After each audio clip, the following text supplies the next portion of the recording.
আসসালামু আলাইকুম সবাই। আশা করি আপনারা সবাই ভালো আছেন, আল্লাহর রহমতে আমিও ভালো আছি। তো আজকে আমি রান্না করতে যাচ্ছি দেশি মুরগি।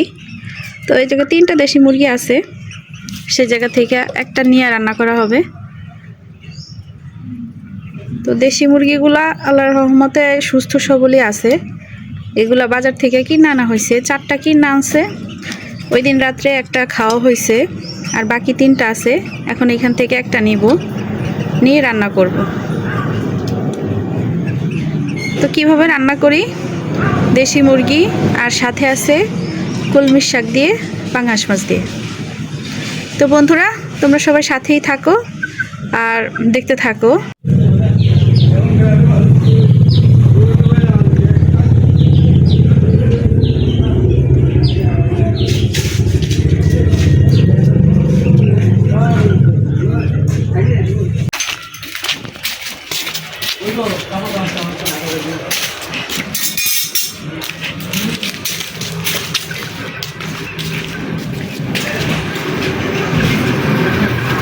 কোনটা নিতাম একটা? কোনটা নিবা? গলা ছিল নাও একটা নাও। লো একটা লো বড় কিছু হয়।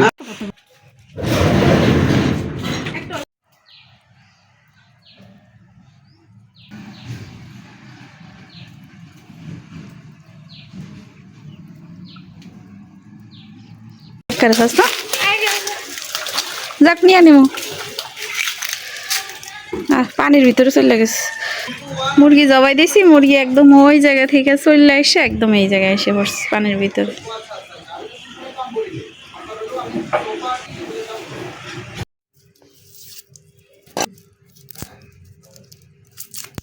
তো এখন মুরগির সাথে দেওয়ার জন্য এই জিরাটা বাইটা নিব।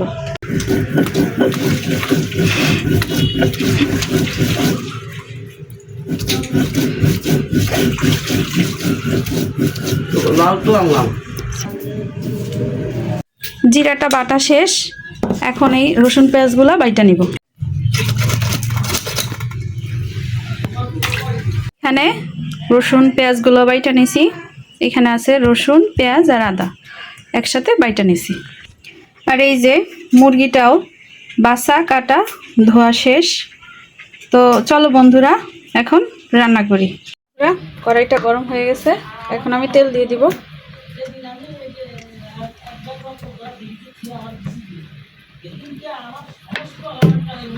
তো তেলটা গরম হয়ে গেছে, এখন আমি বাটা মশলাগুলো সব দিয়ে দিতেছি।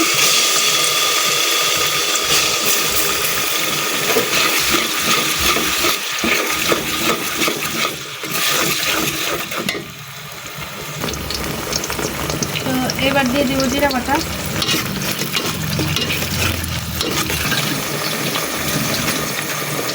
এখন দিয়ে দিতেছি স্বাদ বাড়ানোর জন্য কিছু তেজপাতা। দারচিনি খায় না, এই জন্য ওইটা অ্যাভয়েড করতেছি, কেউ পছন্দ করে না ওইটা।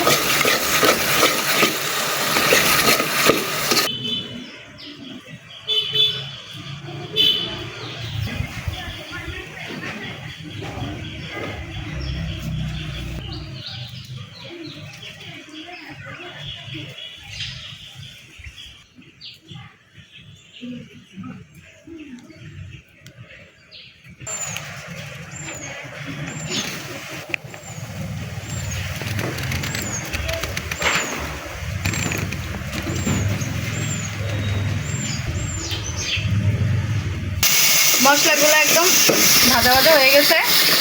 এখন অল্প পরিমাণে কিছু পানি দিয়ে দিব। মশলাগুলো যেহেতু একদম ভাজা ভাজা হয়ে গেছে, তাই আমি পানি দিয়ে দিছি। এখন হলুদ, মরিচ আর লবণ এর ভিতরে দিয়ে দিব। তো এখন দিয়ে দিতেছি স্বাদ মতো লবণ। এখন দিয়ে দিতেছি পরিমাণ মতো হলুদ।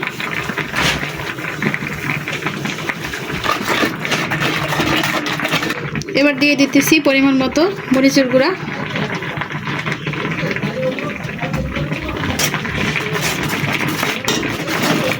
এখন এই মশলাগুলো একদম ভালো করে কষিয়ে নিব।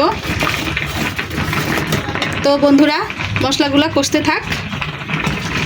তো বন্ধুরা, যে পরিমাণে গরম পড়ছে তাই একটু রান্নার ফাঁকে ফাঁকে ঠান্ডা ঠান্ডা জুস খেয়ে নিচ্ছি।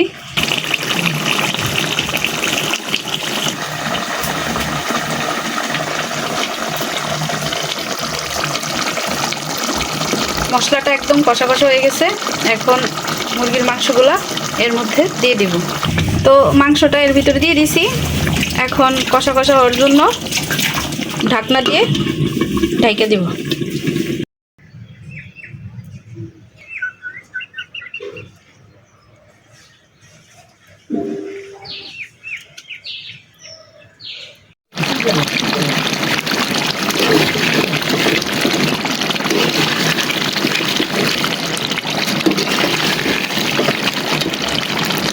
তো বন্ধুরা, আমি মুরগিটার সাথে অল্প পরিমাণে কিছু আলুও দিয়ে দিব।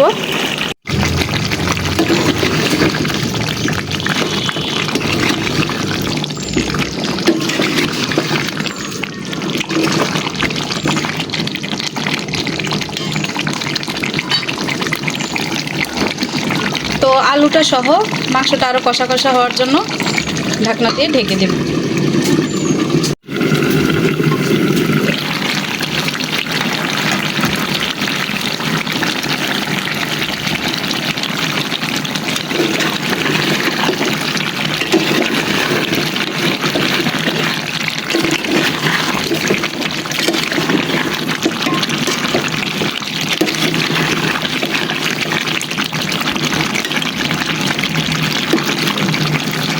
তো বন্ধুরা, মাংস আলু দুইটাই একদম ভালো করে কষা কষা হয়ে গেছে।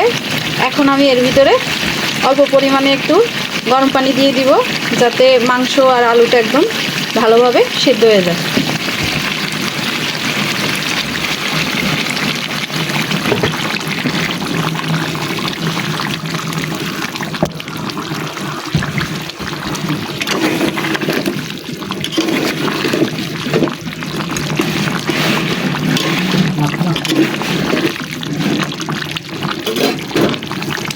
এখন আমি সেদ্ধ হওয়ার জন্য ঢাকনা দিয়ে ঢেকে দিব। তো বন্ধুরা, মাংস আর আলু দুইটাই অনেক ভালোভাবে সিদ্ধ হয়ে গেছে। এখন আমি এর সাথে অল্প একটু ঝোল দিয়ে দেব। যেহেতু আজকের মুরগিটার সাথে একটু আলু দিছি, তাই একটু ঝোল ঝোল রাখবে। বন্ধুরা, মুরগির মাংসটা রান্না একদম কমপ্লিট। এখন চুলা থেকে নামিয়ে নিব। এগুলো কি শাকের জন্য নিয়ে নিতে আছে আম্মু? হ্যাঁ। তো শাক রান্না নাকি পাঙ্গাস মাছ দিয়ে করবেন না? না, কি মাছ দিয়ে করবেন? লবণ দেওয়া ইলিশ মাছ দিয়া। এগুলো দেয়া? হ্যাঁ, লবণ দেওয়া ইলিশ মাছ দিয়া শাকটা বেশি স্বাদ লাগে। ফাঙ্গাস মাছ দিয়া ততটা স্বাদ লাগবো না। আমরা তো আর এত ফাঙ্গাস মাছ পছন্দ করি না, এই কথাই লবণ দেওয়া ইলিশ মাছ দিয়া। তো এই যে বন্ধুরা, এগুলো হইতেছে লবণ দেওয়া ইলিশ মাছ। আম্মু সুন্দর করে কাইটা নিছে, কুচা কুচা কইরা শাক দিয়া রান্না করবে। এখানে কয় পদের শাক আম্মু? 4 পদের। 4 কি কি শাক? ইয়ারে আলু আর হইলো হেলেঞ্চার শাক আর কলমির শাক আর হইলো ওই একটা কেলাকচু পাতা আছে, ওই কেলাকচু পাতাটা। তো বন্ধুরা, এখানে আম্মু রসুন পেঁয়াজ কুচি করে নিতেছে। শাকগুলো এখন রান্না হবে। তো আমরা তো আপনাদেরকে মুরগির মাংসটা কিভাবে রান্না করছি ওইটা তো দেখাইছি। এখন শাকটা রান্না করব, তো দেখতে থাকেন। তো কড়াইটা গরম হওয়ার পরে তেল দিয়ে দিছি। তেলের ভিতরে রসুন আর পেঁয়াজ দিয়ে দিছি। এখন এগুলারে ভাজা ভাজা করে নিব।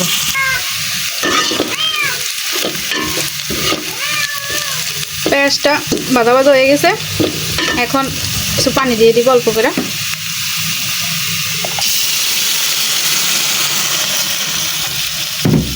তো এখন দিয়ে দিতেছে স্বাদ মতো লবণ, পরিমাণ মতো হলুদের গুঁড়া, পরিমাণ মতো মরিচের গুঁড়া,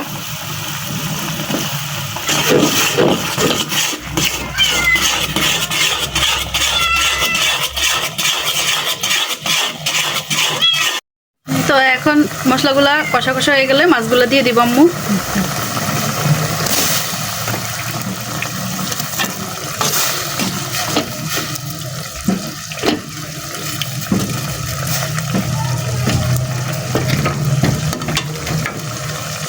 মাছগুলো কষা কষা হওয়ার জন্য ঢাকনা দিয়ে ঢেকে দিব। তো বন্ধুরা, মাছগুলো একদম কষা কষা হয়ে গেছে। এখন এর ভিতরে শাকগুলো দিয়ে দিব।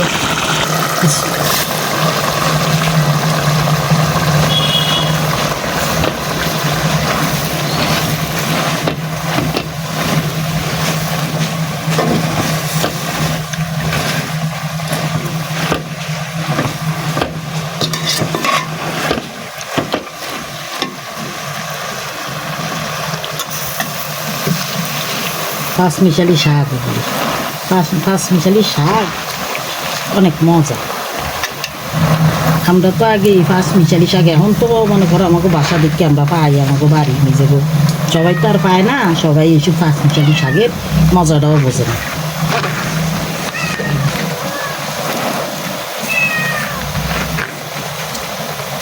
ভিডিও দেই, এটি সিদ্ধ হইতে থাকে। ভিডিও দেই।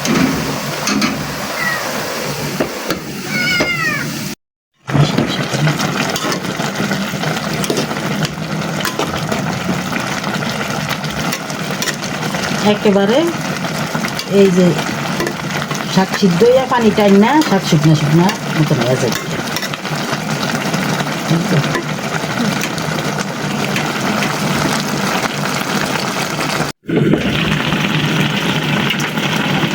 কামো শাক রান্না কি হয়ে গেছে?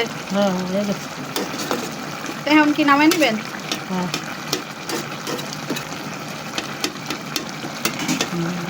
তো বন্ধুরা, আমাদের ভিডিওটা শুরু থেকে শেষ পর্যন্ত দেখার জন্য সবাইকে জানাই অসংখ্য ধন্যবাদ। এভাবেই আপনারা আমাদের সাথে থাকবেন, আমাদেরকে সাপোর্ট করবেন, আমাদের ভিডিওতে লাইক কমেন্ট শেয়ার করবেন। আর যারা নতুন দেখতেছেন সবাই অবশ্যই আমাদের চ্যানেলটা সাবস্ক্রাইব করবেন।